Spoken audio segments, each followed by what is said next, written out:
ધનતેરસના દિવસે ભૂલથી પણ ના કરો આ કામ, માતા લક્ષ્મી થઈ જશે નારાજ, તરસી જશો પૈસા માટે। ધનતેરસના રોજ ભગવાન ધન્વંતરી, લક્ષ્મી માતા અને કુબેર દેવતાની પૂજા કરાય છે।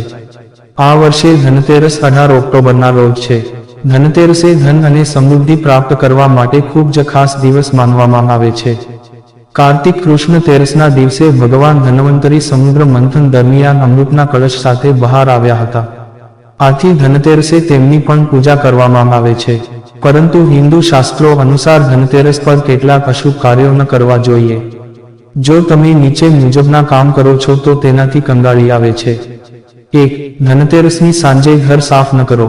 ધનતેરસની બપોર સુધીમાં ઘરની બધી સફાઈ પૂરી કરી લો। ધનતેરસની સાંજે કે રાત્રે સફાઈ કરવાનું ટાળો, નહીંતર લક્ષ્મી માતા નારાજ થશે અને તમે આખા વર્ષ દરમિયાન કંગાળ રહેશો અને તમારા ઘરના મુખ્ય પ્રવેશદ્વારને સાફ કરવાનું ન ભૂલો। 2. પૈસા ઉધાર ના આપો। ધનતેરસની સાંજે કોઈને પણ પૈસા ઉધાર ના આપો।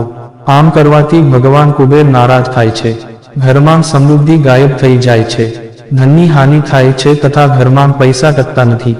3. ધનતેરસ પર ઘરે ન લાવો ખાલી વાસણ। ધનતેરસ પર તાંબા અને પિત્તળના વાસણો ખરીદવાની પરંપરા છે, પરંતુ આ દિવસે ખાલી વાસણો ઘરે ન લાવો।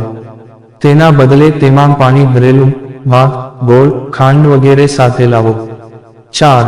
ધનતેરસની સાંજે બંધ ન કરો દરવાજો।